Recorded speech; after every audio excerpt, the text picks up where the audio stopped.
My boyfriend told me that because I'm a girl, I'm not allowed to be out late if he's not with me, and that I need to follow the curfews he gives me or find somewhere else to live if I don't like it. My boyfriend, 25M, and I, 23F, have been together for over 5 years and have lived together for 1.5 years now. For context, I was getting ready to go to a Halloween potluck with some of my girlfriends and their respective boyfriends. While I was getting ready, my boyfriend began discussing the idea of a curfew with me, explaining that no woman should be out late because nothing good happens late into the night, and that I shouldn't be out until 3 a.m. I explained that I didn't want to be out that long, but the idea of him putting a curfew on me made me uncomfortable. He told me that unless he is physically there with me, I, a female, shouldn't be out of the house late and at a party. I told him there's no need for him to be this controlling with me and that I was confused, since he had never done anything like this before. I go to social events pretty regularly, but rarely go to parties like this, maybe once every 3 months. He was also invited twice to come to this party with me and declined. I asked my boyfriend why he was saying all this, and he said, "I have standards. These are my standards. If you don't like them, you don't have to live with me anymore. I'm not budging on this." He then explained, "Now I expect you home at 1 a.m. because you're pissing me off, but I should be saying 11 p.m. This freaked me out. I packed a bag, left for my parents' house, and haven't been back since. I don't know what to do from here. I want to emphasize he's never done anything like this before, which really threw me off and is why I'm asking for advice on an internet forum." I left the house crying and upset, and my boyfriend hasn't reached out in over 72 hours to check in or initiate a chat. Ideally, I would like the conversation to be started by him, but I'm convinced my boyfriend has no shame for his actions and believes I am the one in the wrong. Please let me know what you, an unbiased random internet stranger, think about this situation. I love the relationship my boyfriend and I have built together, but this seems like a huge red flag to me. /relevant comments. Commenter. It kind of sounds like he instigated this in order to cause a breakup. So after 5 years dating and 1.5 years living together, he announces a new standard to force you to move out of his place? I assume this was his place and you moved in with him? Weird, and pretty rotten of him. I'm awfully sorry this is happening to you, but sounds like he dreamed this up to give you the boot. Ops response. Yes, his parents own the place, but we both pay rent on it. Just not an official lease or anything.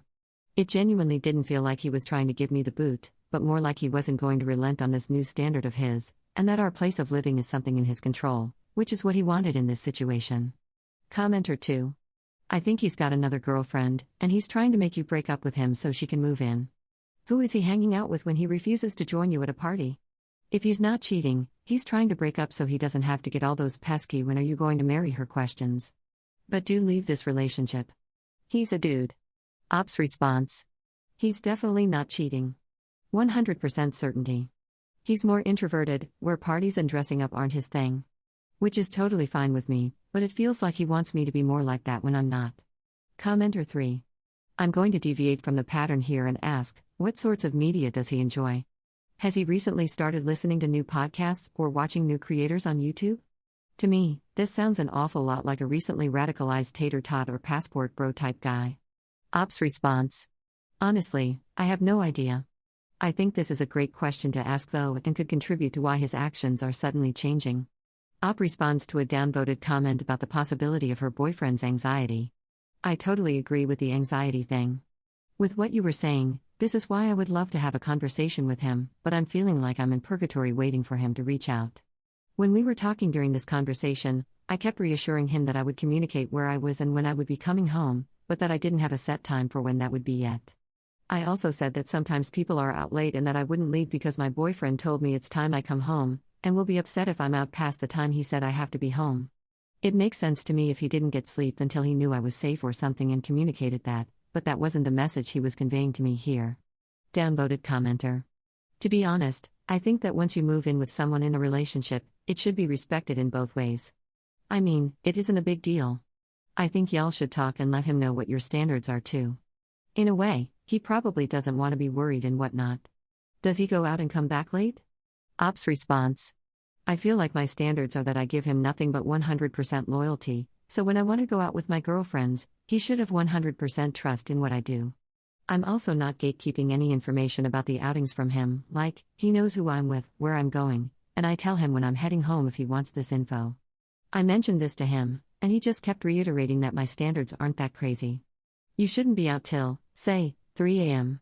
We just kept going back and forth because I said from here, I don't want / plan to be out till 3 a.m., but the fact that you're telling me when I should be home, etc., is upsetting me because you should trust me. And then it just became a circular argument. As defensive as he was, I was too. So the convo wasn't really going anywhere. Update 8 months 1 week later. I never expected my original post would receive so much attention.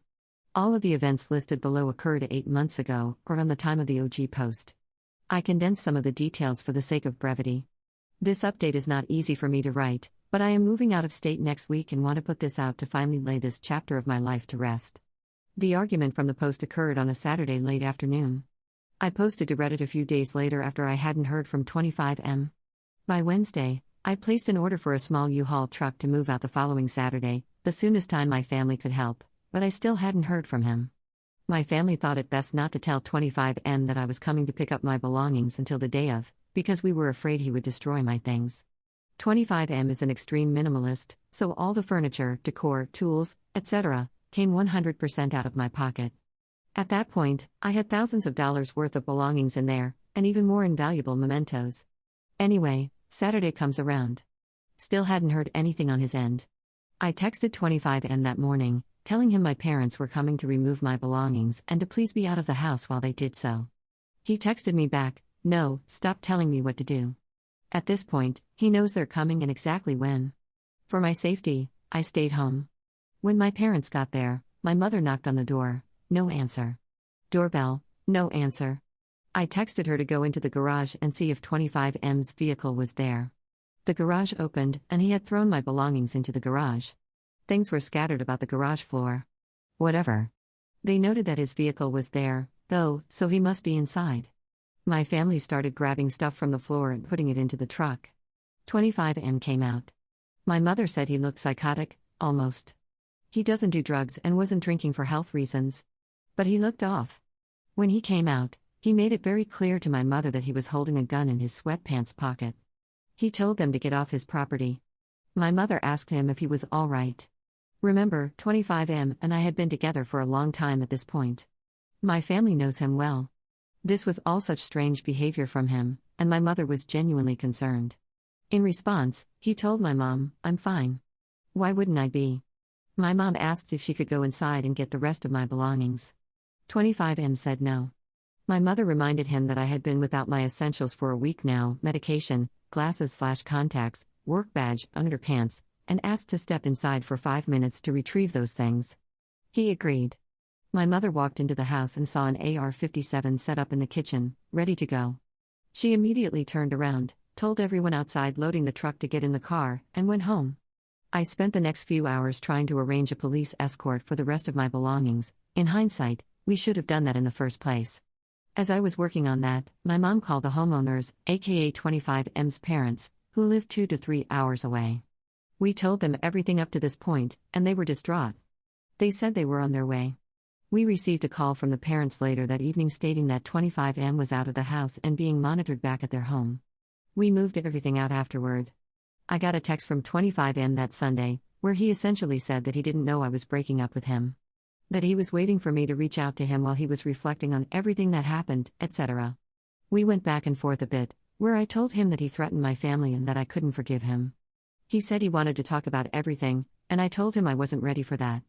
I followed it up with a, "You should work on yourself, and if I want to talk, I'll reach out," type of text. He responded with a bunch of okays and then, "Just don't F your ex." Hate that guy. Heard really bad things about him. He's referring to himself here, since he's the only boyfriend I've had.